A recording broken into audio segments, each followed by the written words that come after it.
love you so much. Why did we have to wait so long?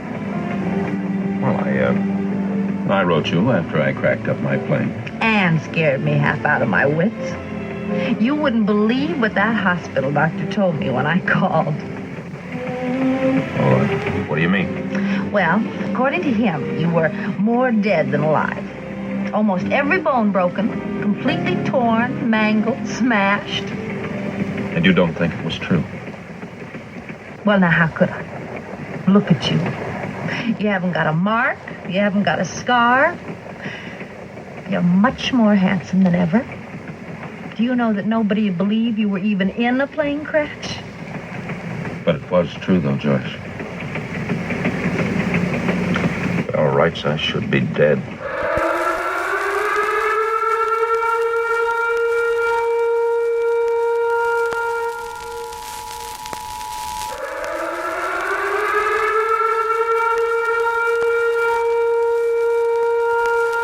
This is the emergency podcast system. This is not a test. Movies are bombing all over the country. They are posing as movies you already know. They may already be in your theaters, your neighbor's home, or even your own. Do not panic. Specialists have been dispatched. They will help you identify these pretenders and defend you against this invasion of the remake. Please stand by for further instructions. Welcome to the Invasion of the Remake podcast. I am your host, Jason Bishop, and today's going to be a weird one. You know, we're trying something a little different. Trish just came back from Paris and London, so yes, she was in the Europe zone before travel bans and stuff. She just made it back. She's fine. She's not feeling bad or whatever, but she is doing the responsible thing and staying away from the studio for a little bit just to make sure do the 14 days and the whole bit, right? And we may practice some of the self-distancing over the next little bit to be responsible as well. I mean, we have to acknowledge it is happening in the world. Normally we like to record in the studio where it sounds better. Everybody's kind of got the same levels, the same atmosphere. And we may try something a little different over the next few weeks just to be responsible as a program. So if you hear little audio issues over the next few weeks, blame it on Google Hangouts. Yeah, or my place is haunted, or it's zombies. Yeah. One of the many variations. Okay, so today we're going to be talking about a fan request. This is a fan challenge from Cade. We talked about this a couple of weeks ago to let you know this was coming. And so this week we're going to be talking about and remaking The Alligator People from 1959. This weird little creature feature that... This was a Fox film, and it was actually independently produced, and then Fox bought it to use as a double feature with The Return of the Fly, which we've never done. We've done the original Fly, but we've never done The Return of the Fly. I don't think we need to. No, we don't. We haven't done any sequels. No. We've got so much to choose from. There's no. There is a sequel I do want to do, though. Fright Night 2. Yes, we should do that one. Yeah. Just because we've done Fright Night. Mm-hmm. Yes. I've had some people argue that it's a remake of the first one, but that's exactly what they did with the original Fright Night, and then they changed the character to female, and they did the exact same thing with the Fright Night 2 remake. So, as far as I'm concerned, that's a fucking remake. It's a fucking remake. It is a remake. This is Sam, by the way. Jay didn't do his introductions today. Oh, yeah. I haven't done this yet. Sam is actually in the studio with me today, and Trish is in self-isolation at the moment for just to be safe and respectful and do the appropriate thing. So. Yeah, and she sounds good and healthy. And hopefully, I mean, I'm good, and that's the whole thing. Yeah. Well, that's the whole thing with the self-isolation thing. I may not exhibit symptoms, but I could still pass it on if I have it on or around me. Mm-hmm. So, just to be safe. Hopefully everybody's at home playing it safe and binging on podcasts and enjoying Invasion of the Remake. Hopefully you're not stopping listening to podcasts while you're at home and while you have Netflix instead of listening to us on your morning commute. This is your opportunity to catch up. Yeah. There's lots to catch up on. Lots and lots to catch up on. Yeah. So this is Cade's request, and I was kind of excited about because it was a movie I'd never heard of before, and yeah, I kind of enjoyed this. I mean, there were times it lagged. Sometimes it does feel kind of long for its short 74-minute runtime, but... There was one point there, I'm sorry, I enjoyed the movie, but I did doze off for about 5 minutes. I'm sitting there right before all the action sort of happened. It kind of got draggy, and I'm like nodding off. You can't see me nodding off right now, but I was doing it. I hate how everything kind of happens in the last 10 minutes. Yeah, it's a lot of build up to a really fun ending. There's a lot of nuance to it. There's a lot there, but basically this film is about a woman who was engaged to be married. She wasn't sure, but they were newlyweds, if nothing else. Yeah. And they were on a train, I think, assuming on their way to the honeymoon. Husband gets a telegram and disappears. Yeah, gets off the train and he's gone. And so now we have this mystery of what happened to her husband, and she's gone looking for her husband and found this address on this estate in Louisiana. Yeah, has gone searching for him there, and they're all pretending they've never heard of him. And things are revealed along the way. So I kind of like it. Kind of winds up being this missing person mystery for the bulk of the movie, while the B plot is kind of the monster part of it, the monster movie. And I think that this movie could have been a lot more fun if you didn't have Alligator People in the title. Because it kind of gives away the... It's too spoilery of a title. It is a very spoilery title. Because it set up a really interesting mystery possibility with the missing person story and so on. And then you get to the monster part, and it's kind of already expected, and it removes the shock of it. Yeah, you're just kind of waiting on it at that point. You're like, come on, get to the people. Get to the alligator people. Yeah, and it's the alligator person. Yeah. Well, no, there are people. We just, the rest of them we almost never see. Yeah. I think we saw one other person with partially scaly skin. Everybody else were under these cool onesies. Yes. Like these faceless onesies.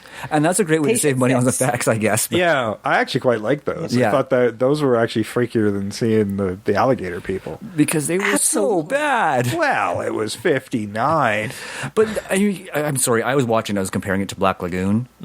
Oh, yeah. No, it doesn't hold up to the creature effects there at all. Exactly. So it's possible to do good creature effects better than they were. I mean, sorry, the rubber suit at the end, yikes. Oh, yeah, it was bad. Yeah. Yeah, there's some really bad in this. Fun story, but there's some really bad in it, too. Yeah. Well, I have to say, like, with Paul Webster, the scaly facedness of him, I didn't find that too bad. No, that one was it seemed like not somebody bad. with a skin problem. His voice, though, that was weird. Oh, thank you for saying it. I was actually going to introduce myself in that voice. I'm like, I can't do that voice. What's wrong with me? She can't see me this way. And Boris Karloff. Yeah, that was bad. Yeah. That was one of those things that kind of yanks you out of the film. Yes. Right? And I understood what he was trying to do, but it just didn't work. There was times where I found like the dialogue was so melodramatic. Yeah. It was 1959, of course it was. Yeah. There were times where I was just laughing, and it's kind of, you remember Gremlins 2, where they deliberately go in to make fun of a scene in the first film? Yes. And that's kind of where I felt like, I'm like, oh, I almost want to parody this film. But at the same time, there's some good dramatic beats in this movie, but sometimes the drama turns into melodrama, and it's pretty funny. Yes. Oh, yeah. From 1959, it's actually probably was a pretty good movie for being a B film on a double bill, right? Yeah, a double bill and a monster film. You know what? The opening portion of it, where she's being put under hypnosis, and they're getting the story out of her, and then she tells how like she's traveled to this place to like find her missing husband, and it was very Twilight Zone to me. And they talk about the cypresses, like it was building very well, I felt at that point. Like that was very mysterious. There's a lot going on. And then it sort of kind of falls off the rails when she kind of gets there. It's funny you say that, because I was kind of making those associations with the Twilight Zone as well. I didn't make it exactly that one, but I enjoyed it. I love the way they set it up. You know, and I thought about that. I didn't like the framing sequence that much. I mean, I guess it works for 1959, where she's so traumatized, she's just created this whole new personality and wiped out the personality of Joyce for this new personality of Jane. So you've got these two psychologists digging into it, and she's retelling the story while under hypnosis. So it starts off dozy, and then when we cut back to the narration, she doesn't sound so dozy anymore. It just sounds like she's telling people. So there's an inconsistency in the narrative, the way they've presented that, which I felt wasn't working, at least the way they presented it. It was somewhat problematic. And in the end, you don't need those guys. No, you don't. True. I was just thinking like when I was watching it, I didn't quite. It took me a while to get that it was another personality. I actually kind of interpreted it as she was just lying. She just created this new life for herself and was just lying her way through it, but couldn't lie under hypnosis. That's possible, but I have a feeling she actually couldn't remember. The way I interpreted it, she couldn't actually remember until she was under hypnosis. And I think I like that better, to be honest, for the fact that she has repressed it that deeply. Yeah, it's PTSD. Yeah. And didn't they give her sodium pentothal? Mm-hmm. Yes. Yeah. Okay, I wanted to make sure that I remember that correctly. I watched a lot of movies in the last few days because, well, we're staying in. Oh, for sure. Oh, yeah, Netflix and everybody else must be doing quite well as far as the streaming platforms go. I'm sure. Yeah. My casting reflects what I've been watching. Surprisingly, mine doesn't. Usually it does. Yeah, mine doesn't either. Yeah. Actually, as I was watching it, I knew who my Jane Joyce was. Like, about the time she arrived in Louisiana, I'm like, I know who I'm using as my Jane Joyce. Oh, I had difficulty casting this because nothing really popped into my brain. I had certain physical types I was looking for, but oh no, my casting specific informs something that I would really like to do with our remake. That's all I'm going to say for now. All right. Well, I'm looking forward to that. There was one character I cast who's actually didn't get a credit on IMDb, and that was Toby. The butler. The butler? Okay. He's actually not... He doesn't get a cast credit, which is weird, because he's actually in it almost as much as anybody else. Yes. And has dialogue. As much as Lon Chaney's in it. He's in it. Exactly. And Lon's not in that much, really, but he gets a good billing because it's a recognizable name. But, boy, did he look old in this one. Yeah, he did. I mean, he was getting older. Yeah. I mean, you figure... He'd been in the industry for well over 30 years at that point, so... So, yeah, he was definitely older. Oh, his character was so disturbing. He was the most disturbing part of the whole movie. Yeah, well, he was the true monster of the movie. Yeah, without a doubt. And that's a good angle, the human factor, or the evil factor. And I like how this monster movie treats it that way. It's a little bit like Frankenstein or even The Creature. It's just misunderstood, and there's nothing really violent about it. Which maybe we could add a little bit to if we're... moving towards that transformation and there's more alligator personality coming out because they're a bit snappy. They are. Unlike the ones in this one. I think they were heavily drugged. Heavily drugged. Yeah. Actors were literally tripping over them. A lot of the times I was like, because they're using real gators. This is 1959, so, you can really spot a fake one, but occasionally... Yes, you can. Well, there was one, she tripped over one. I didn't know it was there until it opened its mouth. Yeah. I'm like, holy shit. I'm like, these actors are actually in real jeopardy. They really are committed to this movie that was, as you said, independent, and they still committed as far as they did. Was really impressive. Yeah. Right. And there's that one scene where the two sort of assistants are picking up the alligator. Yeah. Right. Yes. That one guy who was doing most of the work, he was pretty skinny. He was. And handling some pretty big gators. That was actually probably the most interesting part of the movie to me, is watching them handle these real, live, very dangerous creatures. They obviously were well fed, right? So that they weren't feeling aggressive and probably drugged. Yeah, more than likely. Yeah. They seemed pretty lethargic. Yes, they did. Their heart wasn't in it. Really wasn't. That's a good segue to sort of the precept of the whole Alligator People, actually, with our mad scientist. Because this is a mad scientist film, too. There's a lot happening in this movie where he's come up with this theory that he can cure people using reptile DNA because they are able to regenerate limbs and heal massive trauma with little to no scarring. I was always fascinated. I was surprised. I didn't know this movie existed, but as a Spider-Man fan, that's what Kirk Connors did, right? Yeah. And that was 1963, so I have a feeling that was inspired by this movie rather than the other way around. Chicken and the egg and all that. Yeah. But it was always I remember thinking about that particular comic book. I'm like, what a great movie that would make. Yeah. Eventually they did do the Lizard movie with Amazing Spider-Man. Yes. And not that great. But the idea of using amphibians and lizards who can regrow their tails or whatever to help regrow limbs for injuries and lost limbs and just quicker healing or whatever. And they open this movie on the train, And a crucial part of the backstory with Paul Webster is he met his wife in the VA hospital, and he was in a plane crash, and he was mangled and bones broken or whatever. But when she met him, he was fine. Like, there's no scars. When they're on the train, she's like, you're probably more handsome than you ever were. Yeah. And that already gets your brain moving as like, well, what's going on here? Like, but again, as Sam said, the title kind of spoils a lot of the story for you. It really does. And I think that would be one thing that we would need to figure a new title for it, to make the mystery more mysterious. Mm-hmm. Right. Yeah. So when you get to that point, it's like, oh wow, that's really happening. Terror in the bayou. Something as hokey as that would even work better. Well, it still feels very 50s. Yeah. Oh, absolutely. Yeah. Swamp scientists? Swamp scientists, yeah. I don't know. I like something with bayou. Swamp people. Gumbo. I was like, we just had that successful horror movie Crawl with an alligator in the horror movie. So if you didn't see the trailer, you could still have an idea without entirely giving away, but the trailer certainly gives it away. And that's the thing. Like, how do you sell a horror movie like this without actually showing some of that? Scales? I don't know. Oh, that's not bad. Yeah. It's not bad. Snap. Oh, yeah. Scales, snap. Yeah. Like something really kind of alligator-y, but not alligator. I wonder if Jaws has been used. I wonder. I have a sneaking suspicion. Oh, all right. Well, speaking of trailers, let's go to this trailer right now.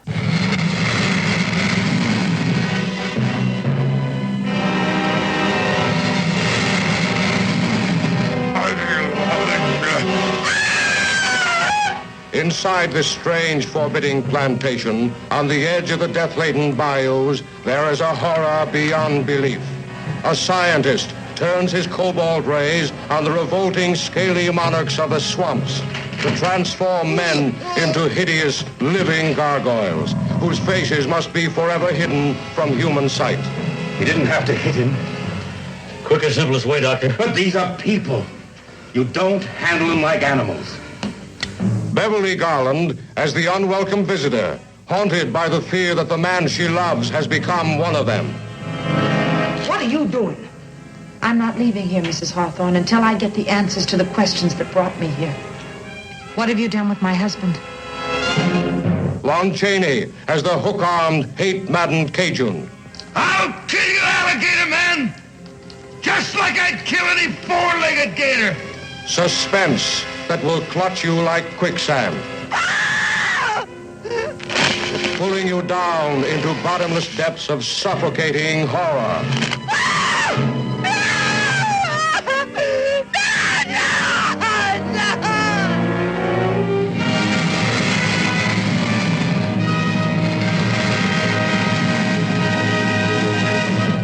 And we're back. I love the 50s trailers. At least this one had some narrative. I was a little worried we were going to get nothing but those words flashing on the screen, and I'm going to have to read it. Yeah. While the music's playing. Yeah. I love those trailers to watch, but they're not pod friendly. Yeah. No.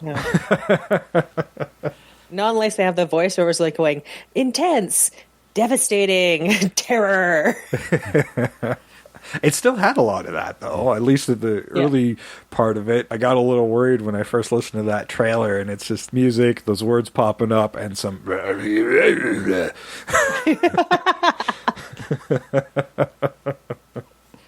Now, I gotta say, as far as fan challenges go, this was one of the kindest ones. He followed all the rules. Like, he found something a little weird, which we like weird. But this is a fairly small cast, so it's going to be fairly easy on us on casting. Fairly simple locations, and he told us where to find the freaking movie. Yes. Which is so good. Like, if anybody wants to see this movie, it is available for free on YouTube, so check it out. And I do believe there's a nice HD copy from Scream Factory right now as well, if you can find it. Yeah, but it's definitely worth watching. It's fun, bearing in mind that it's 1959 on a really low budget. Mm-hmm. And it does look hokey. With real alligators. But with real alligators. Yeah, and there's some hokiness to it, but it's fun. Paul Webster's alligator face, I didn't think that looked too bad. The one at the end sure did. Oh, yeah. But the scaliness, it's like, well, it looks not great by today's standards, but it doesn't look too bad by 59 standards. I got a little frustrated near the later half, near the end of the film, really, where he's laying on the table for the radiation therapy to hopefully get cured. It's just his hands and his head Yes. that have the makeup on. It does seem to be fairly well blended, but it just, there's this hairy chest. I'm like, ah. Yeah. Oh, and let's talk about the Hokey laser beam. Right? Yes. That was done on film. They obviously had like literally put it on the frame, each individual frame while they were doing it, and it was actually a frozen frame for the alligator. Yes, it was a still for a while. I was like, "Oh, is it shot?" Like, Yeah, is well, my movie. I actually thought it was like some taxidermied gator that was sitting on the table when they had that scene. Yeah, but there's one point where the mouth moves. Yeah, it does. So Yeah. he just wasn't moving. I think he was very lethargic. Yeah. It sort of swallows a bit, and I'm like, "Oh, wait, no, that's a real gator." Okay. Yeah. And for a while there, I thought they had made the switch as well. There was like one scene where I think it was Manon who walked past a gator, and it was clearly a really badly faked gator. The mouth opens up. And that was really the only time I remember like a real fake gator in the background somewhere. Most of the time they used real gators. Yeah, because they all moved. They moved out of the way. If they got bumped, they hissed. Yeah. It was The end scene has a fake one. Oh, yes, Yeah. there was a fake one there. Yeah, and we'll get to the end because there's a J trigger at the end. Oh, Trish already knows what that is, I'm sure. Fuck's sakes. But we'll wait till we get to it. Yeah, we'll wait till we get to it, but I want you to anticipate it. I was about to say too. There was one other thing that when we were talking about the nuance of the film and like PTSD, it just made me think of when you talk about Lon Chaney Jr.'s character Manon. He can't get past the hand thing. Very Captain Hook. Yeah. Yeah, actually, very And- Peter Pan Captain Hook when you think about it. An alligator took his hand. Yeah. Oh my God! Yes. Let's get into the cast here. Actually, first we'll get about the story here. The story was written by Charles O'Neill, who wrote The Seventh Victim, which I actually just talked about in our most recent 31 Days of Horror. I watched it for 31 Days of Horror. It was a very interesting and clever film. Another one called Cry the Werewolf. The story and screenplay was by Orville H. Hampton, and he wrote Rocket Ship XM and The Atomic Submarine. God, I love 50s movies. At least the titles. Right?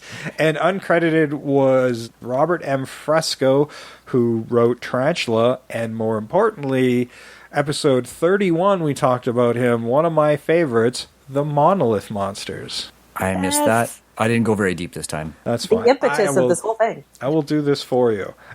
This was directed by Roy DeRuth, and he directed the Ziegfeld Follies in 1945, the original Maltese Falcon in 1931. At least I think it was not the famous one with Bogart, and Phantom of the Rue Morgue. Pretty cool. He's got a lot of cool stuff in his resume, and probably some not so cool stuff because these guys were directing like 3 or 4 films in a year. At least, yes. Yeah, some of these guys had massive resumes just because they were doing so much. Well, it was so hard doing research because there's like every one of them had like 170, 209 credits. Like, oh man, I'm gonna miss something. Yeah, and I'm sure I did too, but if we did, you guys can throw it in the comments somewhere. Starring Beverly Garland as Joyce Webster, a.k.a.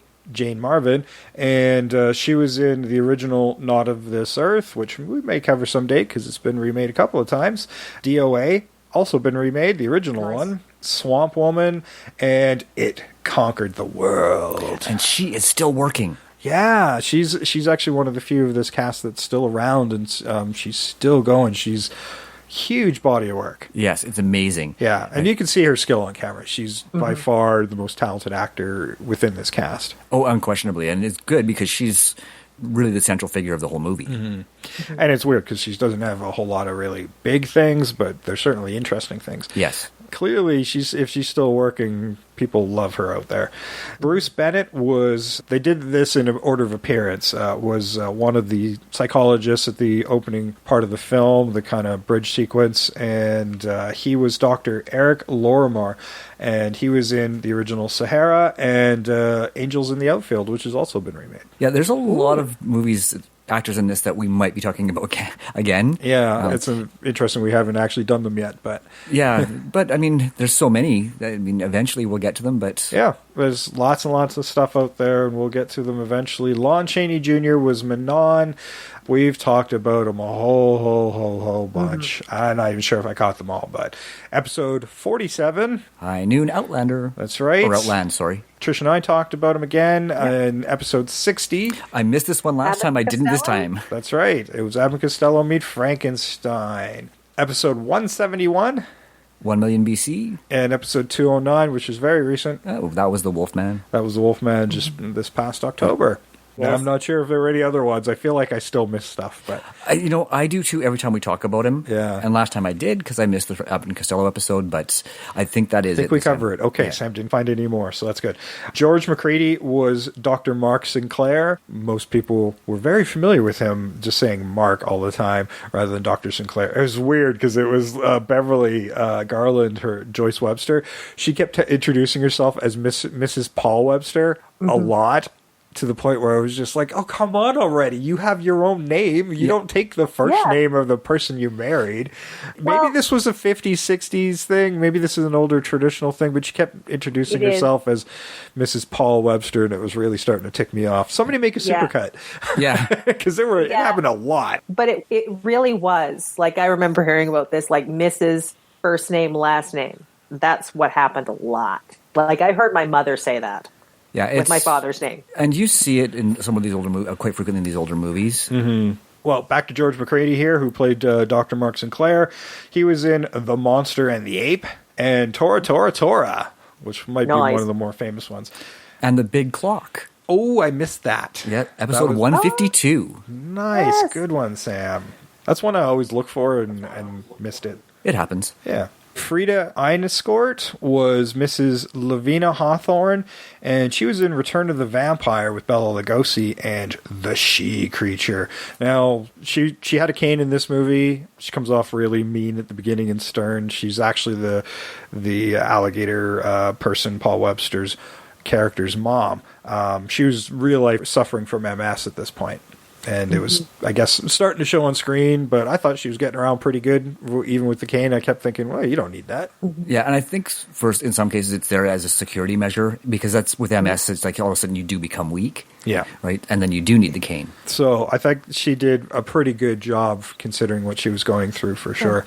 Richard Krane was Paul Webster, and he was the husband that went missing and the guy who went through the big treatment, and he's afraid to see his wife because of the mutations that are happening. And when she finds him again, he's fairly scaly. Yeah. And his performance was the most phoned-in performance of all of them, I think. Well, and he was trying to put on this weird voice under the makeup, and the makeup didn't move very great, so it's not very expressive as well. Yeah. I'm not sure, but even when you first see him on the train, he's not great. He wasn't great. He's got a big body of work. Yeah, he certainly does. He was in this one. I only wrote down one, but I love the title of this movie: "The Woman They Almost Lynched." I love it. You got to put that down on our list for our planned Patreon episodes. Yes. Because that is genius. Yes. I know all three of us are making up plots for this movie as we speak. And Douglas Kennedy was the other shrink at the beginning of the movie.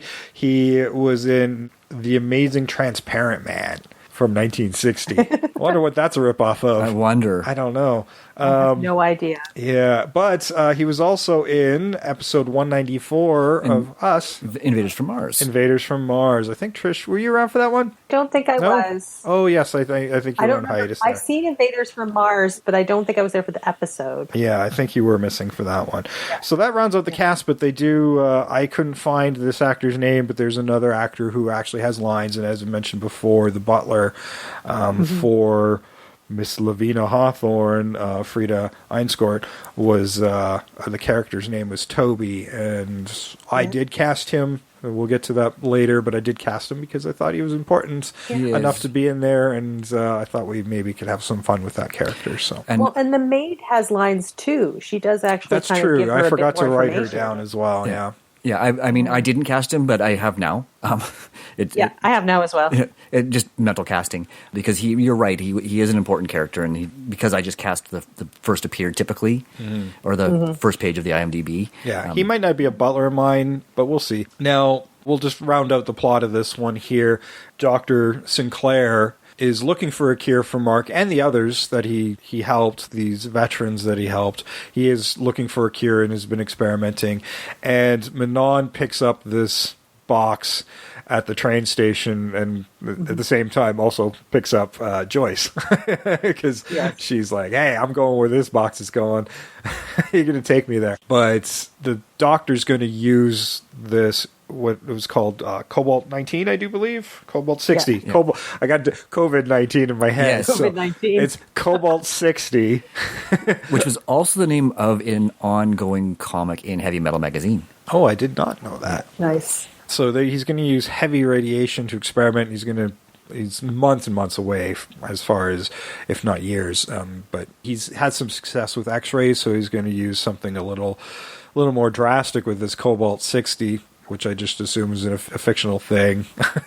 He's talking about gamma radiation, which is very lethal. Yeah. It won't turn you into a Hulk, but might turn you into alligators. Yeah. I don't know. I want to just point out the irony of this is that he's already started human testing with reptile DNA with no care, but now he's going to take possibly months to test the cure. Suddenly he's going to do it the right way. Yes. Well, he's seeing all the mutations. He's like, wow, man, I'm really bad at this. I need to actually go do the scientific method a little bit better. Yes. I think that was the whole point. Like, he's like, oh yeah, no, I charged ahead the first time. I have learned my lesson. Yeah. So he does feel some guilt. Yes. I thought that was kind of funny and ironic. Mm-hmm. Yeah. And I'd like to keep the irony of that. Yeah.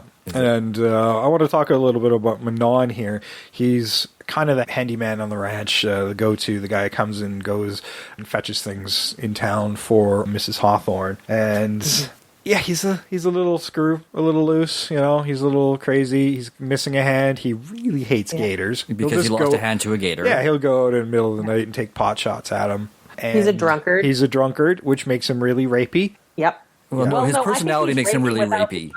Yes. Yeah. Well, yeah, he goes and saves Joyce from the forest. Just the scene before that was she's chasing after Paul back into the bayou and falling a little further behind.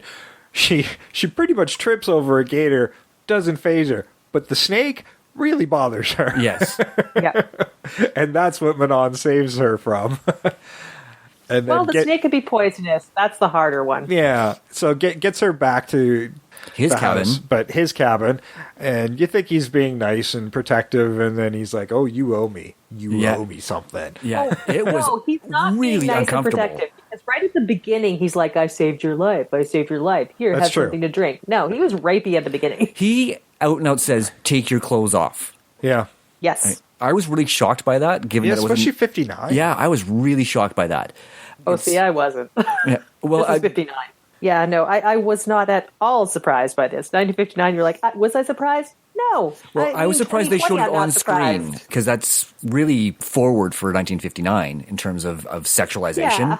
But the fact that he did it was not surprising. It's the fact that how transparently they showed it was quite shocking. It made me uncomfortable, which it was supposed to. It's definitely one of the more effective scenes in the movie. Well, Paul's coming to save her. He's getting past his own insecurities about how he looks to save her. There's that too, yes. She was unconscious, though, because Manon knocked her out. Yeah. And there's physical violence against women. Like, it's really, really an uncomfortable scene to watch.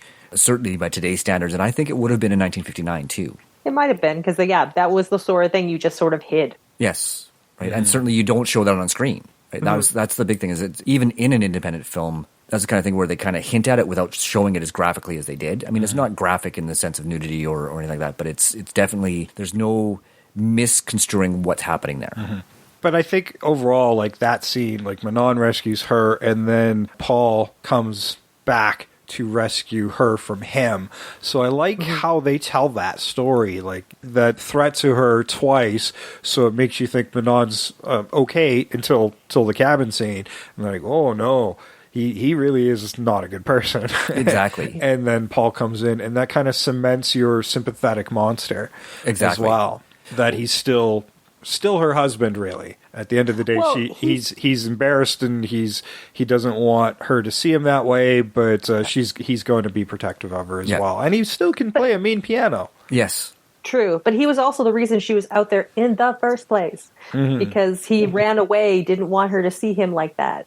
Yeah. So it was a whole thing. It's part of, like, he has to get over his ego. Yeah. I think that should be part of the film. He has to get over his ego. Yeah, he put her at risk. Yeah, like, I mean, she loves him. Like, she's gone to such lengths, and he's still worried about how he looks. You really want to emphasize the selfishness of that character, right? And like you said, the ego of the character is like, well, I was this handsome, virile man, now I'm a monster. Yeah. And she's like, no, the part of you that you're not a monster, like, your humanity is still in there. And that could also be part of where, like, his transformation, he doesn't feel as human as he used to. Yeah, and I think that's what the voice change he was trying to do was trying to convey, is that he feels less human, but it wasn't conveyed very well through the story of the film. Now, I have a question. With our movie, do you have a time setting you'd like to set this in? I want to keep it in the 50s. I kind of do too. The core of it, I just occurred to me, I had a different idea for a bridging sequence. I'm open to that. Yeah, well, I was thinking it wouldn't be Joyce.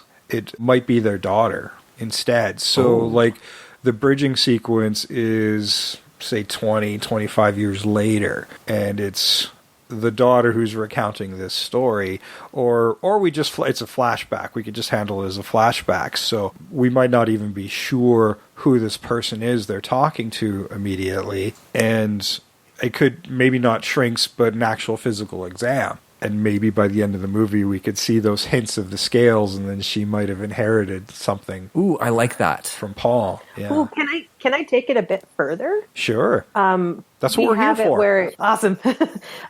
Part of it is like, there is a physical exam, but part of what her goal is, even with recounting the story, is she's trying to find a cure for herself and possibly her father, who is she believes is somewhere still alive. Yeah, I'd like to keep that open because, well, let's face it, we all know I don't like the ending. Yes. The quicksand thing, I was like, oh no, I wrote that down, quicksand, because it's the whole thing is, I was created in a world where quicksand seemed more dangerous than it actually was. I don't want quicksand anywhere in the movie.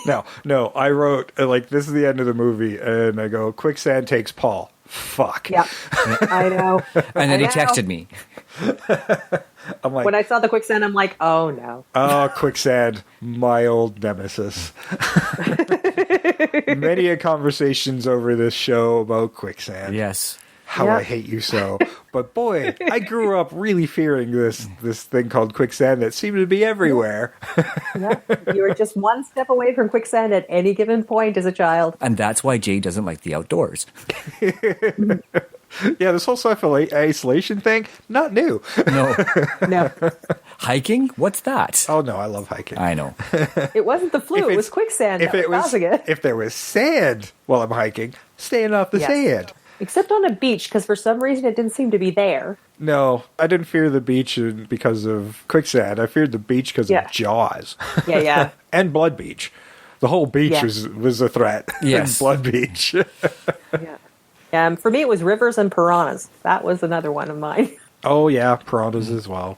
Oh, there was so much trying to kill us. Mm-hmm. Now, this is no Shape of Water, but the love story, we've proven that can work from the original Creature of the Black Lagoon to Shape of Water. Yes.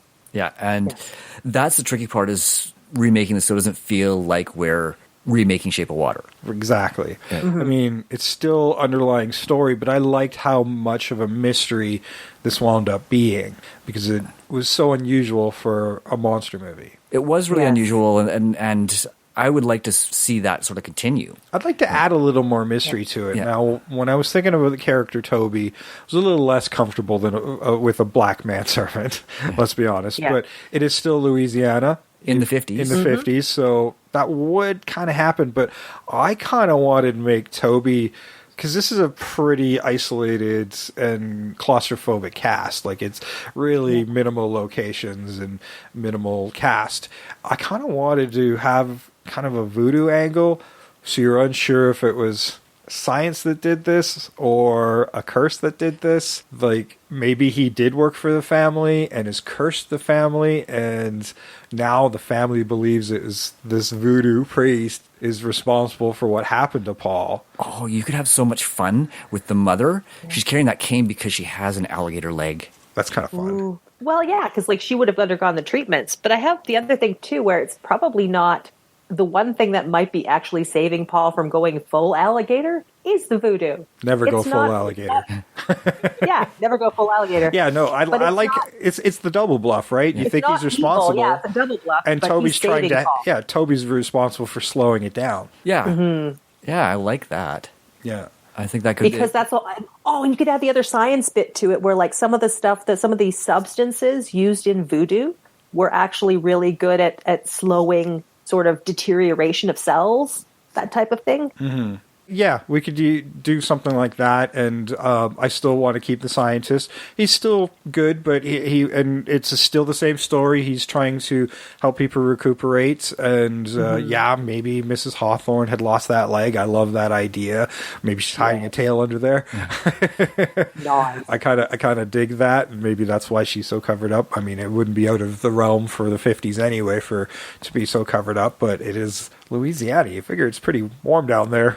But that's a very southern thing. It's a very southern thing. Yeah, and she would have been from an earlier generation that would have been dressing like that, right? Yeah. But I also like the idea that that's sort of how she came into Dr. Sinclair's orbit, is that she did seek treatment from him. And that's also why she brought him in on her son, because her leg hadn't caused a problem before then. She's like, this is a miracle, doctor. I'm bringing him in for my son. Yeah, who's dying in the hospital. And she's the one keeping the secret. She's lying. She's got this feud going with Toby. And if she can turn the rest of the denizens of this town, say there's a little bit bigger town and she's one of the richer folks in the town, she's got this estate. Maybe she's manipulating this and trying to create fear of Toby among the denizens, and while trying to keep that secret and keep it, there'd be sightings probably as these things happen, right? So this town's starting to get a little bit of a legend behind it because people are they're talking about the alligator people, and she's covering it up by deflecting what's going on. Oh, and she's trying to, the other part of it too is in trying to find a cure, they might be kidnapping people from the town to experiment on to find the cure, but she's blaming Toby. And, with modern things with plagues and stuff, they could be fearing sickness rather than this. I mean, the 50s was all about the atomic bomb and radiation scares and things like that. So it's something we far more understand now. And I don't think it works quite as well, but you still need it for, I don't know, the science gobbledygook part of it. Well, I mean, radiation therapy is still a thing. Oh, for sure. Right? Absolutely. Right. So the doctor would treat it like a cancer. Yeah. And I think that's kind of where they were going with it. And I don't see needing to change that very much. No. Right. Like I said, that's something that actually exists, radiation therapy. Yeah. I kind of like the idea of our quote-unquote mad scientist sort of thinking that through, because he's done tests with x-rays and he's trying ways to slow or stop or reverse the effects of his treatment. Now, I'm unsure if we still have Manon charging in, because it was him putting people at risk and he gets fired and he's trying to basically get revenge on the doctor, and he fucks up the whole experiment because it needs to run for a certain amount of time, and that actually furthers the mutation. There's also rush. It may have happened anyway, right? Yes. So we don't know what that outcome of the radiation therapy with the Cobalt-60 was actually going to be. But I'm not sure that works anymore, the charging in and fucking up the equipment bit. No, that felt weird in the whole movie anyway. I still like him being a horrible person threat, and he's part of the horror movies. He's like a really horrible dude, and maybe he's out there for his own gains. No, I still like the idea of him being the bad guy, but how do people in the bayou get some highly radioactive material? Like, they're probably going through some dodgy things to do it, and Mrs. Hawthorne, that would kind of add to her skeeviness. Yeah. Right, and Manon's in on it. I mean, that's the whole thing. He's obviously her henchman, right, for lack of a better way of putting it. But what if instead of like coming in and busting up the machinery, he comes in after the experiment fails, and he still chases Paul off into the bayou, but instead of the quicksand, he takes a shot. He's established that he likes to shoot alligators anyhow. He takes a shot at Paul. Paul goes down, and then that's the last you see of him, right? So that leaves that doubt in your mind that whether or not he's dead, and then that feeds your story with your bridge story. Well, I'm trying to figure out how to. lines. Yeah, I'm trying to figure out how we maneuver Toby back in there now that we've given him a little bit more of a character. Maybe he's the one who takes Joyce in afterwards and has been working with Paul to normalize him. Yeah, that's the part about changing Toby. You're right. You have to work that in there somehow. I kind of want to fight between Toby and Manon because I could see Manon having a lot of ire towards Toby. Like I could see him being very like kind of like him being racist, very unforgiving. That plays really well with one of the things I wanted to add to the whole story. Well, and I was actually thinking that's kind of a great ending. It takes the shot. We don't see Paul anymore, and Toby comes in to take out Manon, and that's where that fight happens. And Manon gets eaten by a regular alligator. Yes. Yeah, because I love irony. Now, one of the things as I was watching this and thinking about the time frame and all that stuff is I cast this way. I cast Joyce as a woman of color because that adds that added tension that she's a black woman in a very intolerant society. That doesn't bother me at all. It kind of felt like that was happening anyhow. Yeah, I thought about that a little bit. I didn't cast that way, but it certainly occurred to me, and that's why I wanted to add a little bit more of cultural cast in there. Yeah. Oh, yeah. But yeah, I'm fine with that. That's cool. But when she gets pregnant with the character who's introduced at the beginning of our film, that would obviously happen when they consummate their marriage, right? Yeah. Like when he still looks, Paul still looked relatively normal. But the child still has those genetics. Yeah. And that's, you can even add the fact that she shows up and because it's been months, like it's not just a few days. It's been months that she's finally so we reached there. can make it like 3 or 4 months in. Yeah. Yeah. I like the idea of her actually being showing and it being a mixed race baby. So that would add a little more drama and character to it. Yeah. And Mrs. Hawthorne does come off as somebody who would be horribly racist. Like she's got the town under her thumb. She's doing shady shit. She's got her own mutations she's hiding. Like she's just as monstrous in this. And now we have to have Paul reconcile that with his mom, who's not a good person either. And he's got to turn on his own family for the love of his wife. Well, and he left because he couldn't deal with what his mother was doing. Yeah. Right. That's why he is gone, because he fell in love with somebody that his mother would absolutely not approve of. And he's forced to go back because of what his mom had done to him to save his life. Yeah, exactly. It gives the story a whole bunch of depth. Yeah. And he's just so resentful of her for that, plus many other reasons. This was just like the last straw. And these elements are kind of there in the original film. We're just taking them further. Yeah. And that's exactly what sort of fed my thought was you could see it there. You could see that because of Toby and the female servant, you could see that she was a throwback. Right? Whereas you're Southern and you have your black servants. And yeah, it's uncomfortable. And I mean, I was thinking about the Jordan Peele film, not Us, the other one. Get Out? Get Out, yes. Sorry, the name escaped me for a while there. It kind of gave me that feel with the house and her attitude and everything. So I'm kind of lean into that a little bit. Oh, well, Jordan Peele would be a really good director for this. The thought did cross my mind. In fact, I might just leave it there because I just looked at my list and I'm like, I knew I forgot something. And I had forgot my director. So it'll be Jordan Peele. Spoilers. Okay. Yeah, my casting's still along where I wanted it kind of comedic, so it's going to be a little different. So. I felt like this could lean into a little more humor if you wanted to, because when we did Airplane and what was the original called? Flight. Total blank out. I know. I don't know. Go look for our Airplane episodes. 0 Hour. Yeah. It's called 0 Hour. Yeah. And how they took that movie and just completely comedicized it and made it ridiculous for Airplane. Like, I don't know if I want to go that far, but I did cast in a way where humor could be injected into the plot. And as did I. Actually, I very much did. But at the same time, you don't have to.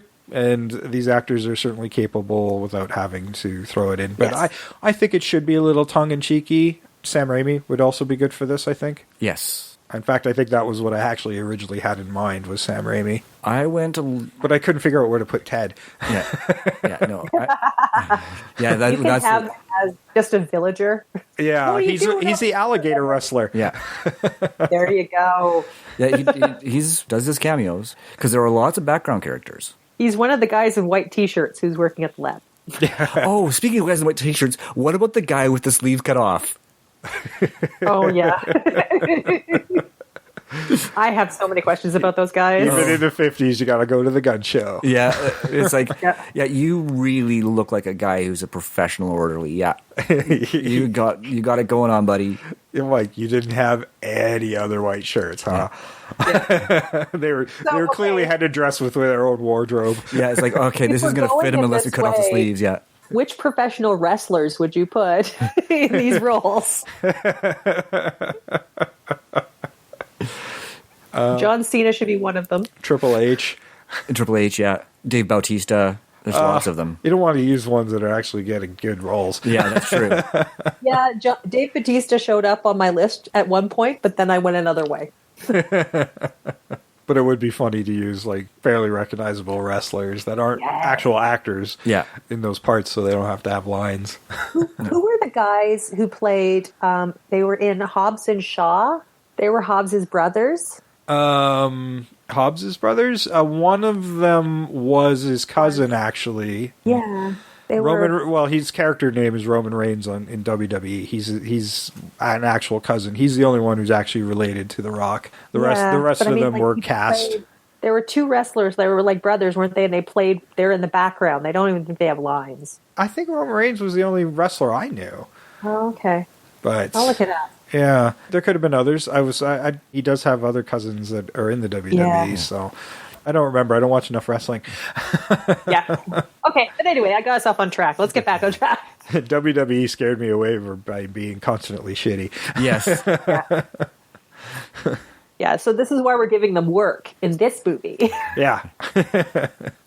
Yeah, I like the idea of the big hulking orderlies. Yeah, especially if they're manhandling alligators. Mm-hmm. Yes. Right. Totally. Anything else you want to add to this movie? I think we kind of got our angles, at least our broad strokes in there.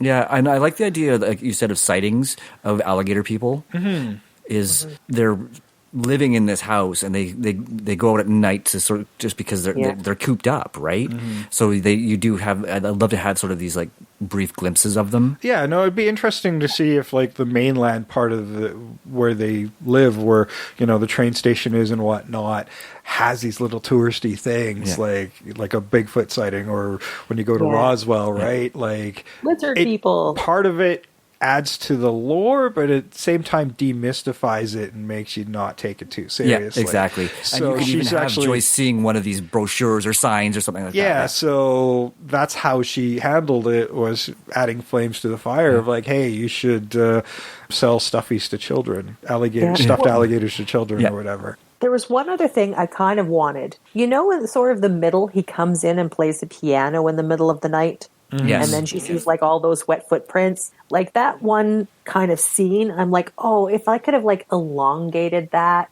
into like maybe a couple of more instances, like just to build that tension and that mystery of her like looking for Paul. I don't know how you do it, but I was like, I loved that little moment where she's like, what's happening? And it's so weird and mysterious. Yeah, I'd love her to like run to the door, sliding glass door or whatever, and rather than catch a glimpse of Paul, who may be running the other way off screen, you see an alligator slipping into the bayou or something. Yeah, subtleties like that. Just subtleties where you're unsure what you just saw. Yeah. Oh, and that was the other thing I wanted to mention too, is the fact that Mrs. Hawthorne had locked her in her room. And that was really where my whole thought process came from about the whole racism and cultural thing, is the fact that she was locked in her room. Mm-hmm. And that adds to that quite a bit, because it was the maid who said, well, you can't send her back into town, because she goes, asks questions, and is turned away by Mrs. Hawthorne and tells Manon, take her straight back to town. And then it's the maid who chimes up,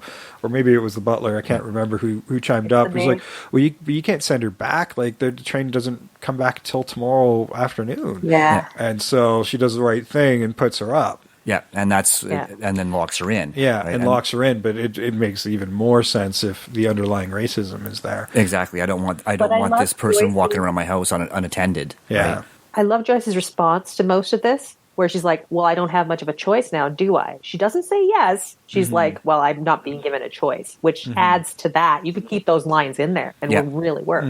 Yeah, and it's good. I mean, she does. She could still send her back into town and get a fucking hotel in town.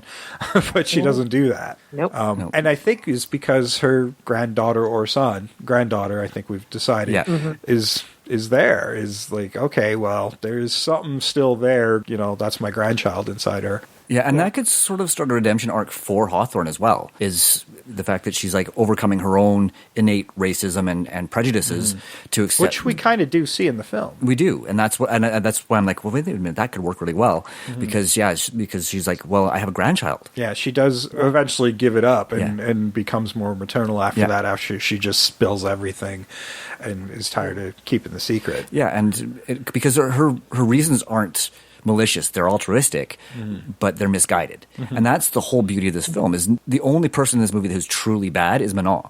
Everybody else is just misguided. Yeah, no, I mean, I think we've made Mrs. Hawthorne a lot more greedy and underhanded in this movie, but at the same time, she's still trying, ultimately, in her own mind, a good person trying to protect her son. Her son and the other people that that have been affected, Yeah, and she's trying to overcome her own racism throughout this story because of it as well. Yeah. Well, and she's sort of gotten fed this otherness where, like, she's not what you would think of as pure and real anymore. She's part crocodile. So now she has to come to terms with that. And maybe this also becomes where she makes peace with Toby, our kind of whodunit character. Yeah, I'd like that, because I think Toby sees who she could be all the way through the movie. He's like, well, because he knew her before this all started happening, and it's like, well, the hate in her doesn't need to be there. I can help her. Well, I think the hate was in her before. I think it's like once the crocodile thing happens, she's sort of gotten worse, but it's self-hatred. But that's sort of what he can see, is she's got that redemption in her after the damaging accident of her leg. Yeah, and I think that before her accident, she at least treated her servants and other people with at least decency. Versus, see, I would see that as the opposite. Whereas she didn't before, because she didn't have any reason to. After the accident... But you have to give Toby some motivation for wanting to redeem her somehow. Well, you actually kind of... I do, but that's because after the accident, he doesn't want her to get any worse. He doesn't want Paul to get any worse. I think we need a source of her hate, and maybe there was some sort of accident on her land, because we don't know where Paul's father is. Yeah. Like, it's just dead. Mom. And that's just it. We can use that backstory, and maybe the father was killed, and that's where she was injured, and why we can replace her leg. Yes. And maybe that's where the hate comes in, because maybe it was an accident that happened with one of the servants, and that is also the source of her racism. Yeah. Well, I think she's always been a racist, because she's in the South, society. and I think that's what you were getting at, Trish, is that she's always being prejudiced. But I see her having sort of been at least civil and treating her servants fairly until this accident, which she blames on Toby. Yeah, and that's maybe why Toby's not there anymore, is because she blames Toby for what happened to her husband. Yes. So it's a weird cycle.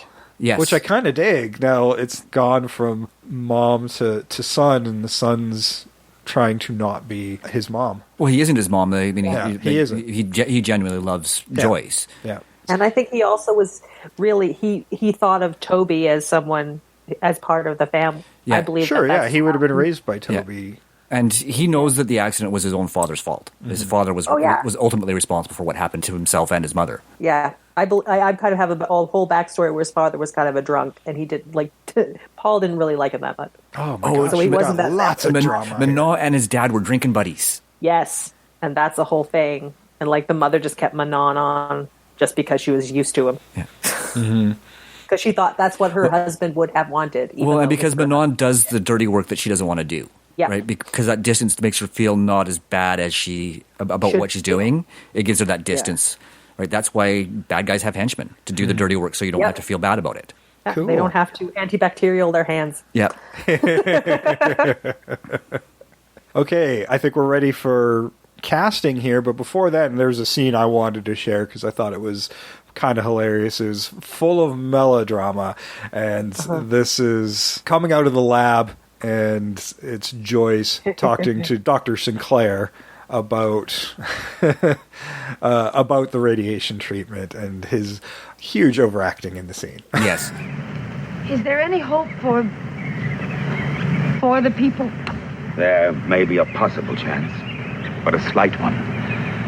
Shot in the dark and very dangerous. Your husband insists upon taking that chance tonight. What is it? Massive radiation. Gamma rays from a cobalt bomb, combined with high-intensity X-ray. We've already noted in Paul definite positive reactions to X-ray treatment. But what will happen with this, I don't know. I want to be here. I don't think that's wise. I want to be here. I want to see Paul. I want to talk to him before it. You can't keep me away, Doctor. No, I guess I can't. Maybe I haven't even got the right. Okay, I think we are ready for some recasting here. Sam, why don't you start us off, and then we'll go to Trish. That sounds good to me. Actually, you know what? I'm going to start off because you were so proud of your casting. I'll leave you for last. Well, I wouldn't say proud. I just cast it. Oh, you built it up. Did I really? I really did. Okay, well then I better be good. Yeah, you better be good. So I'll start this one off because I usually pull the tail on this anyway. Now, my casting obviously isn't indicative of what we just talked about because we have our own ideas before we come on the show and do this. So unfortunately, I do have a white girl as Joyce, but I went with Emilia Clarke from Game of Thrones and Solo, a Star Wars story. It's not as bad as you think, and Terminator Genesis, also not as bad as you think. Oh, I really liked that one actually. I thought so too. I love the way they twisted it on its ear. I did. I liked it. It's just a reworking and worth it. Yeah. Now for Manon, I wanted that size that Lon Chaney Jr. has, but I also was thinking, multicultural cast as well, and maybe where I could use this to lean into some comedy if I wanted to, and using somebody who's known for comedy in a non-comedic role sometimes really works, and so I used Tyler Perry, who has done Gone Girl outside of those horrendous Medea movies. I like the movies he's in that don't have Tyler Perry's in front of it. Yes. Yeah, he actually is a very good talent when he's in a non-Tyler Perry presents comedy role. When somebody else is managing him. Yeah. Yes. So I thought he might work in this part. For Paul Webster, Joyce's husband, I went with Gabriel Luna from Terminator Dark Fate, and he was Ghost Rider in a couple seasons of S.H.I.E.L.D. And Terminator Dark Fate, not as bad as you think. This is your casting, not as bad as you think. Not as bad as you think. A new Can you put T-shirt. the more you know tone after that every time. Do. Not as bad as you think. And for Dr. Sinclair, I went with Richard E. Grant from Gosford Park and Hudson Hawk. Yes. One of my favorite actors. I love Richard E. Grant. Yeah. For Mrs. Hawthorne, because I was thinking of actors of a certain age now, I thought Gina Davis would really be good in this role, and it goes back to a different body horror movie of The Fly that she was in. So it's a bit of a nod as well. I do like that. For Toby, I went with Delroy Lindo from Get Shorty and Gone in 60 Seconds. I like that. When you can't get Sam Jackson. Yes. You go with Delroy Lindo. I thought that was pretty cool. I could totally imagine him as being like a kind of a voodoo dude. Wasn't he in The Devil's Advocate? Yes, he was. Yep. He was in Devil's Advocate. When we still had psychologists, I guess these might be doctors now, so this in-joke is kind of gone away, but I actually cast two people who were psychologists on different shows. I used Lorraine Bracco from The Sopranos as Dr. McGregor, and Kelsey Grammer as Dr. Lorimer, who they're kind of gone out of our script anyway, but we just they're cameo people at this point, whoever we use. But I just thought it would be fun to do people who were actually shrinks on other shows. Yeah, I was lazy on that casting, but it's still fun. I wasn't even going to cast them, and then I'm like, fuck it, I'll put them in here just for shits and giggles. Ditto, and that's why it's kind of lazy casting. Yeah, it's total lazy casting, but I had fun with it. Okay, Trish, why don't you go next here? All right. And we already know who my director was, either Sam Raimi or Jordan Peele. And I thought about him as well, so like he's my backup one. Sure. So for my Joyce Webster, the reason I went with her is because like the woman who played Joyce Webster in the original, she reminded me of her so much. It's actually Gemma Chan is who I put as Joyce. So again, like a different casting, but not, somebody from somewhere else. So not black, but other. So the racism still works. Yeah, no, that still works. Where's she from? She's British. She's been in a number of shows. I think she was in, that one where the robots are in your house. What was the name of it? Yeah, it was a whole thing with have they become sentient. It's not Westworld, but it was like a British version. She's been in like the IT Crowd as like smaller parts. She's done quite a bit right now. She also played. Yeah, she's really good. There was a whole thing where she played a British aristocrat from like a historical film, and people were like, well, she's Asian and the woman wasn't Asian. I'm like, well, fuck you. You do that flip all the time, so let's do it this time. Cool. So she's quite good, and she's brilliant. I gotta find that whole robot thing. Yeah, it sounds interesting. Find out where that is. I'm trying to remember. I'll send you the link to it. Cool. And then for Paul Webster, I went with Matt McCooey, and he plays DCI Bill Wong in the Agatha Raisin series that I've been binging. Okay. I think he's just delightful, and he's kind of pretty, so I'd hate to see him under makeup, but that's just what's going to happen now. Yeah, I was looking when I was casting for Paul, I was looking for somebody who had an unusual face structure, but still kind of handsome.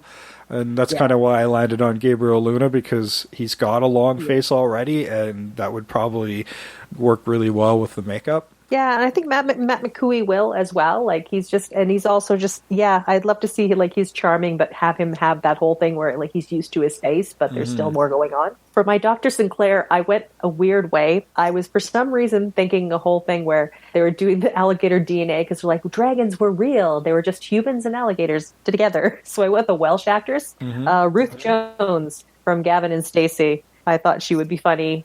I went very comedic with this, but she could be straight for this. Could play it straight. Right. So we got Dr. Sinclair with Ruth Jones, Lavinia Hawthorne, Helen McCrory. She played Malfoy's mom in the Harry Potter series, and she's also part of the harrowing in the Inside Number 9 episode. She was very good in that. Menon, I went with Billy Zane. Oh, he'd be good. I like that. I thought that would be fun. And then with Toby, I hate these podunk motherfucking alligators. Right?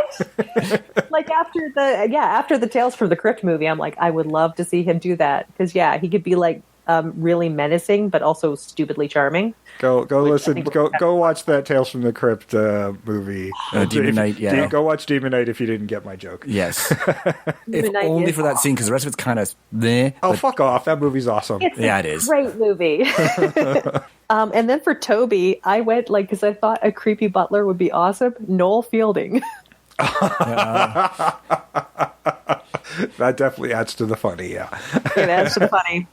And as his counterpoint, as also the maid, I didn't remember the maid's name, but Issa Rae. She's done Insecure and a number of other shows. There's a movie called The Photograph that's got her in it, so she can do a lot of comedy. So I thought her and Noel Fielding would be kind of a fun. That'd be cool if you put the comedy within the servants. Yeah. Absolutely. Yeah. So for the two doctors at the beginning, I had Sheridan Smith and Miranda Hart, because again, I was leaning into the comedy. Mm-hmm. And for my director, Richard Ayoade. That's who I had. Well, if you're leaning into the comedy, that's a good way to go. Yeah, like this film could easily just take everything from the original film and just turn it up to 11, and like Airplane did, and you'd be fine because there's plenty of scenes you could just totally make fun of. Yes.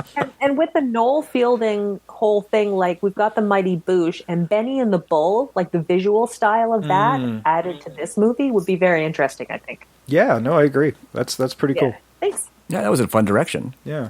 Thank you. Yay. An entirely British cast in the Bayou. Yes. I love watching British actors do Southern accents. There we go. It's so much fun. It is, especially if you're doing comedy, because they're going to be so bad. Yeah, if you're going to go comedy, then it kind of works. You remember Congo? Yes. Yes. Oh, fuck. Let's just cast everybody who has an accent to do an accent that isn't theirs. Yes. Yes. And all the people who don't have accents get the accents as well. Absolutely. Man, that movie's a fucking nightmare. I have yet to see it all the way through.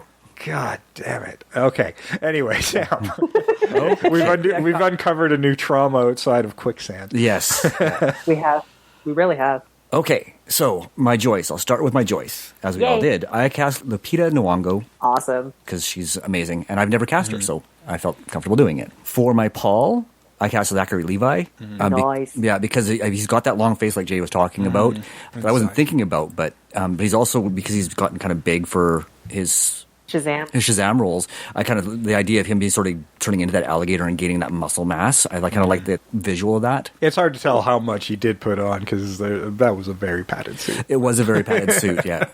But yeah, he did put on quite a bit apparently. So for my Mrs. Hawthorne, I cast Renee Rousseau. That's right along the lines I was going for. Yeah. That she's perfect. Yeah, she's the right age, and she's... She can be menacing if she wants to be. She can be very menacing if she wants to be. But she can also be very kind and gentle if she wants to be. And that's kind of why I went there. Oh, wonderful. Yeah. For my Dr. Sinclair, I went with Nathan Fillion. Nice. Right, that's where I was getting my comedy from, was the doctor. That's good. For my Manon, I went with Christopher Maloney. Oh, yes. Happy. Nice. I like it. Kumar. I can see it He's now. the truck driver. I can see it now. The tow truck driver. Because he's getting he's really big, but not overweight big. He's just big. And he does drunk really well. Yes, he does. And he does comedy really well. I just watched the second season of Happy. This is the only casting that's sort of informed by stuff I've been watching. I've been holding off on it because I know I'm just going to binge it. So. Oh, totally did. Yeah. Totally did. It is bat shit. I love it. Well, if you've seen him in Harold and Kumar, he really does know comedy. Yeah, keep sending your tweets to Netflix because there's a whole Save Happy thing. Like, I'm surprised it waited this long for it to land on Netflix because it's been canceled for like a year. Yes.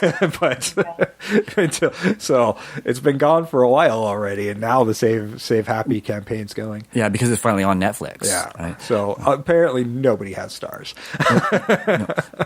No. For my doctors Lorimer and McGregor, I cast Joseph Gordon-Levitt and Zachary Quinto. Zachary Quinto. Nice. That'd be a good pairing. Yeah, I thought it'd be a fun pairing, and again, they have such small parts in the film, and you could move them around in the film however you wanted to. Yeah, right? Totally. And then for my director, I went a little out to left field on this one. I used a director who's just got one film under her belt called Darlin. Her name is Pollyanna Mcintosh. Cool. She's mostly an actress, but this her first feature film is getting good reviews, and I watched the trailer, and I like her sense of visual. So I'm like, cool. I could see that working really well with this type of story. If we go to sort of the darker, more serious tone that we had sort of worked out. Not so much for the comedy because she tends to be more serious, but she's also got a sense of humor because she was in Hap and Leonard and played this absolutely nuts punk rocker assassin chick. So she does have a sense of humor. Yeah, I don't know why. I don't see any reason why you can't have both in the movie, right? Like just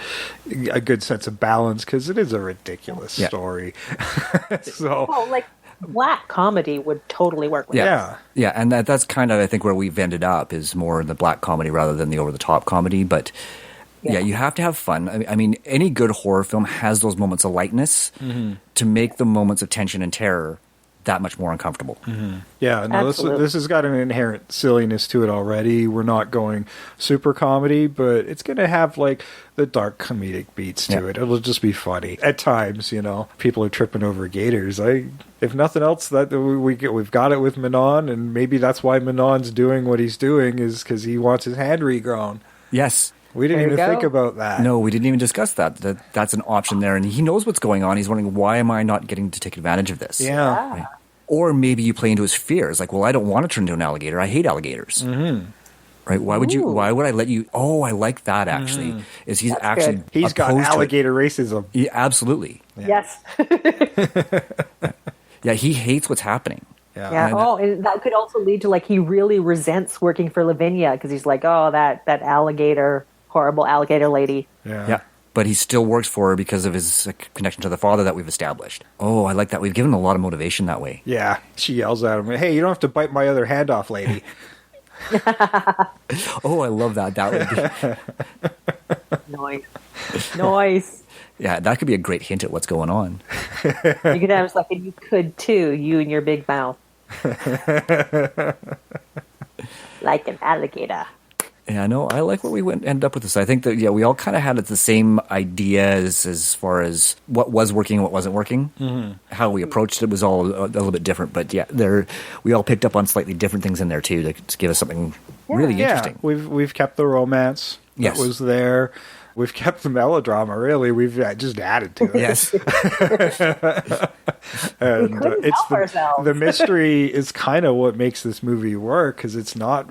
I hate that everything kind of happens in those last 10 minutes. He's transformed into the big monster, fights Manon, and they go out and he runs and then falls into quicksand, and that's it. I'm like, that's it? That's all we get? Yeah. Like, I've been waiting for you to go full Gator this whole movie, and then you fall into quicksand. Yeah. That has never been established up to this point. We could have had them walking out there and like, careful, that's quicksand. Yeah. Or something. Like, that drove me just, fuck.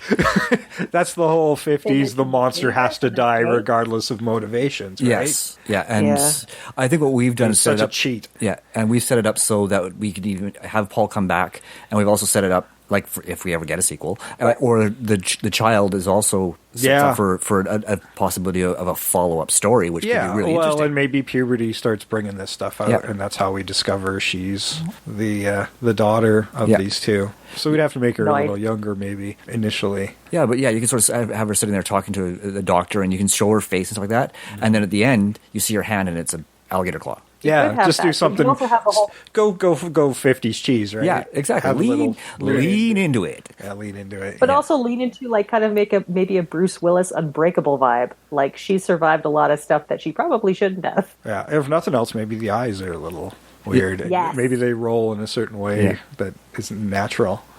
She's got there a could membrane. Be all kinds of like things you could do that are either subtle or really.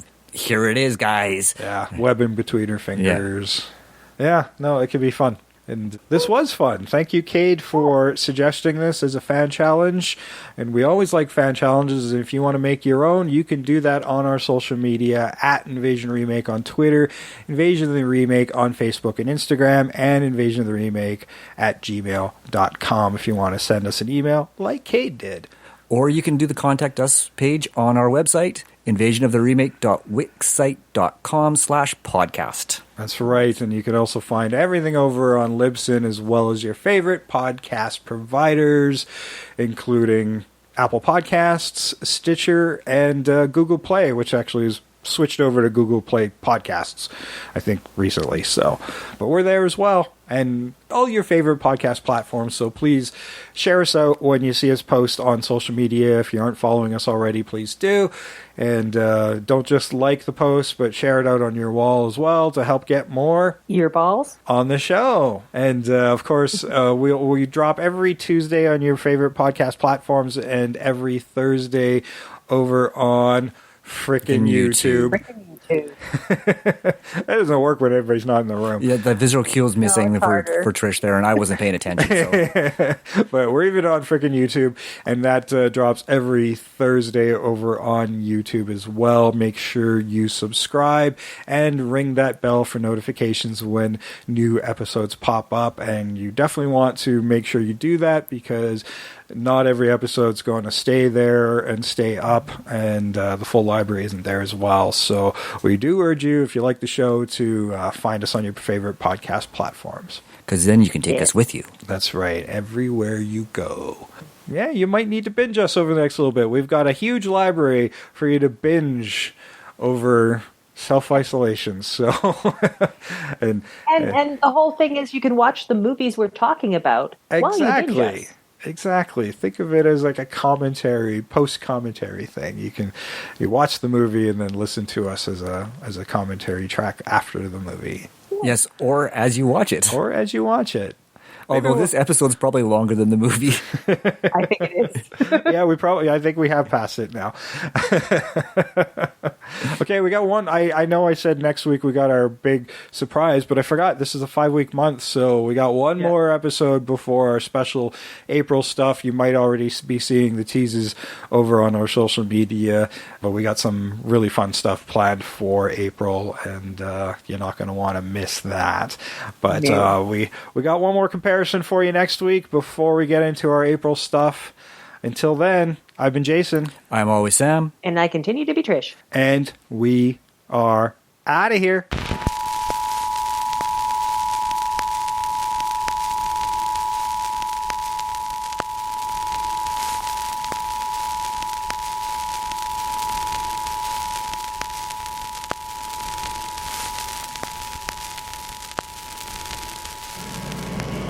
Paul, Yes. I'll never be able to tell you how sorry I am. Don't blame yourself. I certainly don't. Who could know everything? You're not God, Mark.